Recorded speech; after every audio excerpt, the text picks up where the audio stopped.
Disclaimer: the following program is designed to offend, provoke, and challenge your religious sensibilities. It contains content that will likely offend anyone who holds religion sacred. This is for those with thick skin or a taste for the harsh truth. If you're easily offended or cherish your religious views, please turn off now. Viewer discretion is strongly advised. You have been warned. Welcome back to Troll the Verse. Today we're tackling the final chapter in Samson's downward spiral, Judges 16. If you're new here and have no idea why God's chosen hero is busy gambling, killing people over riddles, and sleeping his way through enemy territory, go check out the Judges playlist starting at chapter 13. It'll catch you up on how a man with divine super strength managed to be one of the most reckless, self-absorbed disasters in biblical history. Like, comment, and subscribe if you enjoy watching sacred texts unravel in real time. And stick around, because this chapter's got everything: sex work, betrayal, mutilation, revenge, and a finale so violent it could double as a war crime. I'm not in the mood for a long intro today, so let's just get into it. Alright, let's start out with Samson's genius decision-making, which, luckily for us, continues. But now it features a prostitute. Samson is still the most reckless, self-destructive man alive, and somehow still getting God's stamp of approval. Instead of leading Israel, planning strategy, or doing literally anything useful, he decides to stroll straight into enemy territory for a quick visit with a sex worker. No disguise, no plan, no concern that he just recently murdered 1,000 Philistines. He just wanders into Gaza like it's a weekend getaway. Naturally, the Philistines find out immediately. Samson annihilated 1,000 Philistines, and now he assumes he can enter one of their biggest cities, stay with a prostitute, and leave unnoticed. He has learned nothing from his past mistakes: breaking Nazirite vows, committing mass murder over personal grudges, and casually strolling into a Philistine city. Someone in Israel must be wondering why God picked him in the first place. The Philistines discover Samson is in town and decide this is their moment to kill him. They gather, plan an ambush, and prepare to eliminate him. Yet for some reason, they decide to wait until morning instead of storming the brothel or attacking him in his sleep. These elite Philistine operatives station themselves at the city gate, which is either incredibly brave or incredibly stupid, because when midnight rolls around, Samson strolls out, grabs the doors they're literally guarding, rips them off the hinges, posts, bar and all, and just walks away with the entire entrance on his back. And I guess they just let him? So were they all asleep, paralyzed by fear, or maybe just hiding behind the wall whispering, "Shh, maybe he won't see us"? Whatever the case, not one of them tries to stop the guy who once wiped out an army with a donkey jaw. They just watch as he carries their security system to a hill. Ancient city gates were heavy fortifications, often embedded in stone walls, but Samson tears one out like it's flimsy.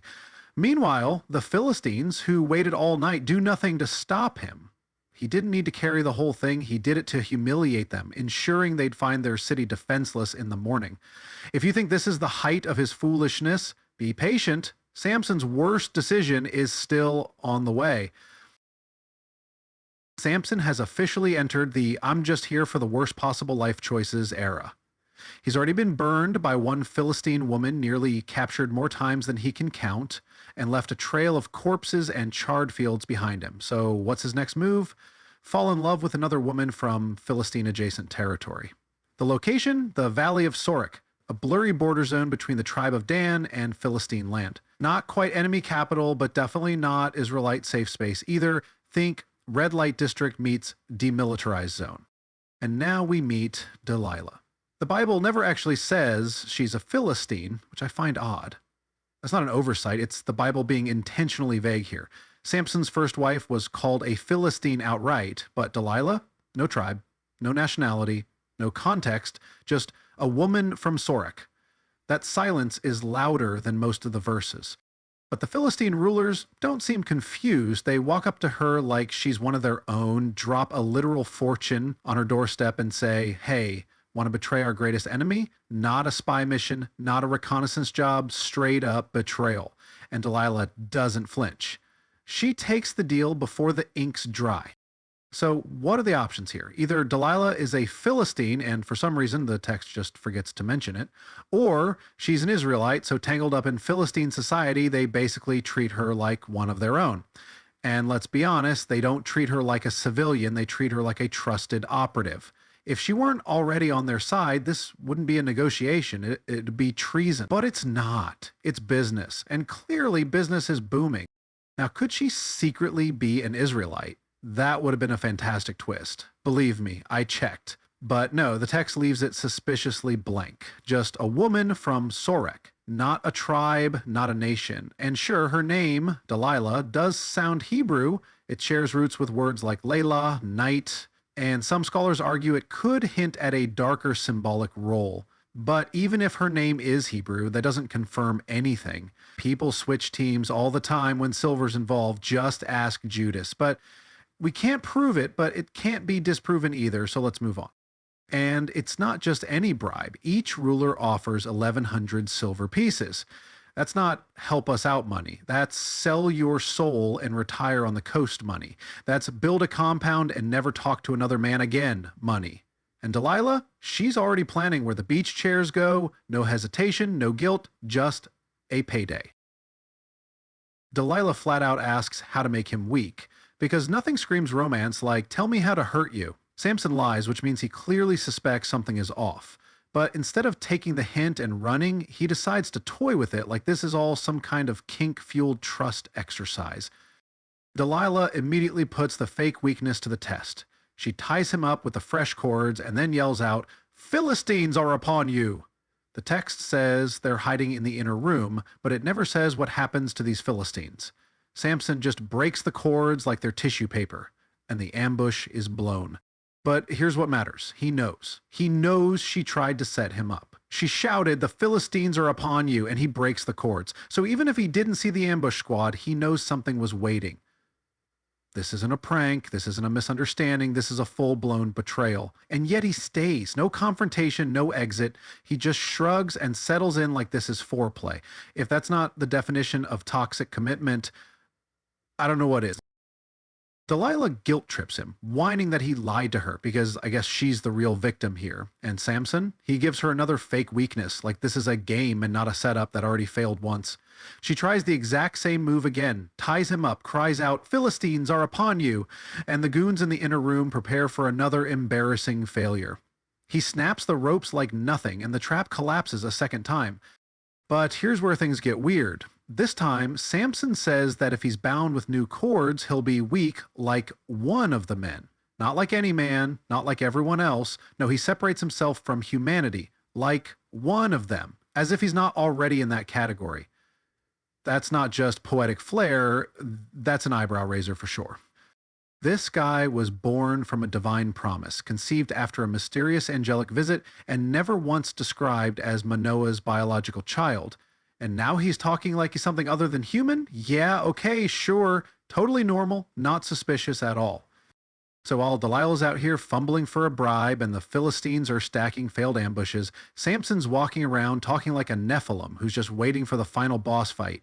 And yet, even with all that supernatural ego, he still doesn't have the sense to leave the woman who's clearly trying to betray him. Twice. We get a third identical warning scene. Delilah tries again, whining that he lied to her. This time he dangerously flirts with the truth, telling her to weave his hair into a loom. And because this is foreplay now, she does it while he sleeps.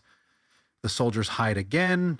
She cries out again, and just like before, he escapes. Most translations try to smooth this over. He doesn't just wake up and break free, he journeyeth with the loom still attached to his head. That's right, the literal translation gives us the image of this man literally walking away with the weaving machine and web stuck to his scalp. Other translations try to clean it up like he just pulled it out or freed himself, but no. He got up, head still full of hardware, and walked off. And still, nobody changes tactics. The Philistines don't learn, Delilah doesn't learn, and Samson, he's fully committed to this downward spiral. Delilah finally switches from physical traps to the oldest weapon in the arsenal, relentless emotional nagging. The text says she distressed him all the days and pressed him so hard that his soul was grieved to death. So, just to recap, this man murdered 1,000 Philistines with a donkey bone, but can't handle a persistent girlfriend asking questions. And then he spills everything. He tells her about the Nazarite vow, the razor, the hair. And here's where it gets real. He says that if his hair is cut, he will become weak, and as any of the human race. Not just a man, not just like other men. No, he uses the full phrase, the human race. It's not just dramatic flair. That's biblical code for I'm built different. So this guy in my book is definitely a Nephilim, an Anunnaki, whatever you want to call it. So let's stop and ask the obvious question. Why does Samson keep saying this? This is the second time he describes losing his strength as becoming like the rest of humanity. Not just normal or mortal, he puts himself outside the category altogether, like he knows he's something else entirely. Maybe divine, maybe monstrous, maybe Nephilim adjacent, but he sure as hell doesn't think he's part of the human pack. And that raises some awkward theological questions, because if this guy was raised up by God, but isn't even human, then we're looking at something far more mythological than moral. He's a demigod with rage issues and a haircut clause. Born with power, used by heaven, and now so exhausted by emotional manipulation that he just gives up. But the biggest issue here, this doesn't sound like a man who thinks God gives him strength when he needs it. He talks like the strength is in him, physically embedded, bound to his hair, wired into his very DNA. That's not divine favor, that's magical biology. Forget spiritual obedience, this is basically the ancient Near Eastern version of Hercules meets a power strip. And yet, even knowing what's coming, he doesn't leave. He just lies there, tired, broken, done. Delilah didn't need to overpower him, she just wore him down. The strongest man in the Bible, undone by repetition. Delilah puts him to sleep on her lap, calls in the razor man, and down come the sacred 7 locks. And right there in verse 19, it tells us plainly, his power leaves him. Not after a long prayer, not after God sends a notice of eviction, not after a sermon on obedience, just snip, and the power's gone. Instantly, mechanically, no heavenly delay. Then comes the awkward patch in verse 20, he hath not known that Jehovah hath turned aside from off him. Oh. So now we're bringing God into it. That reads like damage control. Verse 19 already told us the power was gone. Verse 20 starts with him waking up and thinking everything's normal. I go out as time by time, because he assumes his strength is automatic. He doesn't notice anything spiritual is different. He doesn't say, oh no, God's presence is gone. No, he says, time for my usual beatdown. And then, only after all that, the text tacks on, he didn't know God had left him, which sounds suspiciously like the narrator realized this story just made divine strength look like it lives in hair, and tried to throw in a last-minute, don't worry, this was God's will line before anyone noticed. This isn't a seamless narrative arc, it's a theological patch job. Verse 19, his power leaves, cut the hair, cut the power. Verse 20, in the middle, he doesn't realize anything's changed. At the end of verse 20, oh, and by the way, Jehovah bailed too. It's like someone realized the entire story was one eyelash away from sounding like a pagan spell, so they added a Jehovah clause to make it sound holy, but it doesn't fix anything. If anything, it makes it worse. So let's follow the logic trail here. If Samson's strength truly came from God, why didn't it leave sooner, like when he was partying, sleeping around, touching dead bodies, or straight up murdering people for sport? If the hair is just a symbol of the Nazarite vow, then why does the strength vanish exactly when the hair is cut? And why does it return later when the hair grows back, even though there's no evidence Samson recommits to the vow? And if it's not the hair itself that matters, if it's all about obedience and holiness, why does the text focus so obsessively on the hair but ignore every other part of the vow being violated constantly, with zero consequence? There's no thunder, no prophetic judgment, no divine confrontation, just haircut equals power gone. That's not theology, that's myth structure. So no, this isn't some divine parable about repentance or the cost of disobedience. It's a Bronze Age superhero origin story where the source of strength is literally enchanted hair and someone slapped a God left him line on at the end, like a closing credits disclaimer. Apologists can twist it all they want, but the text itself gives it away. Samson didn't lose his strength because he lost his faith, he lost it because he got a haircut. And the only thing more magical than that, the idea that this somehow still gets preached as a spiritual lesson. They gouge out his eyes, dragging him back to Gaza, the same place where he once tore off their gates, and chain him to grind grain like a beast of burden. He has lost his sight, his freedom, and his power, but the text notes that his hair begins to grow again, foreshadowing the final twist. The Philistines hold a massive festival to Dagon, giving him the credit for capturing Samson. Everyone's there, including rulers and crowds. They bring Samson out to mock him as a trophy, making him perform for them. They ignore the fact that his hair has regrown and have him stand between the main support pillars of the building. They let him stand by the foundational pillars in a packed temple, overflowing with spectators, including 3,000 just on the roof. No one questions why the blind strongman needs to touch the supports. They've forgotten how quickly hair grows and how the vow works. Samson's final prayer is not for Israel or for liberation. He wants revenge for his eyes. He asks God for power one last time, then topples the temple, killing thousands of Philistines and himself in a single collapse. His death toll is higher in that one moment than in his entire life. There's nothing noble in his motive here. He isn't sacrificing himself for his people.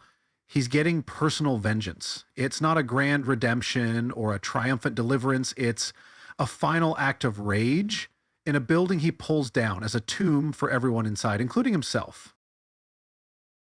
If this story is allegory, it's impossible to see a coherent lesson. Delilah, as temptation, doesn't track when the temptation wins for the fourth time, and Samson only confesses out of exhaustion. If it's about redemption, Samson never repents or transforms. He's motivated by rage to his dying breath. If the final temple collapse is about saving Israel, the text shows no real aftermath of liberation, just a major Philistine funeral. Samson's entire tale is fueled by petty grudges, personal offenses, and compulsive attraction to the wrong women, not a holy mission. Judges 13:5 talks about how he'll begin to deliver Israel, but there's no sign Israel is in a better spot afterward. He kills enemies and tears down a building out of revenge and spite, not leadership or strategy. At most, he delivered destruction, not freedom. Some will argue that Samson's hair wasn't the real source of his power, God was.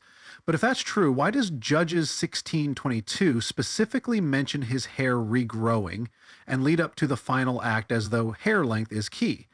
Either the vow matters entirely, or it doesn't. Either Samson's unstoppable except for haircuts, or God is strangely petty. He never stops violating his vow left and right, yet still has superhuman might until his hair is shaved.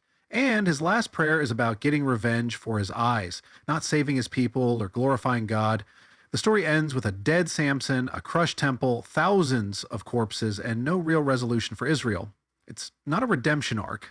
It's a living cautionary tale about a violent man with almost unstoppable power who consistently uses it on personal whims. This is not a shining example of a holy hero. This is a tragic, angry meltdown from start to finish. Hair-based superpowers and all. If you enjoyed this biblical breakdown, like, comment, and subscribe, because I'll see you in the next one.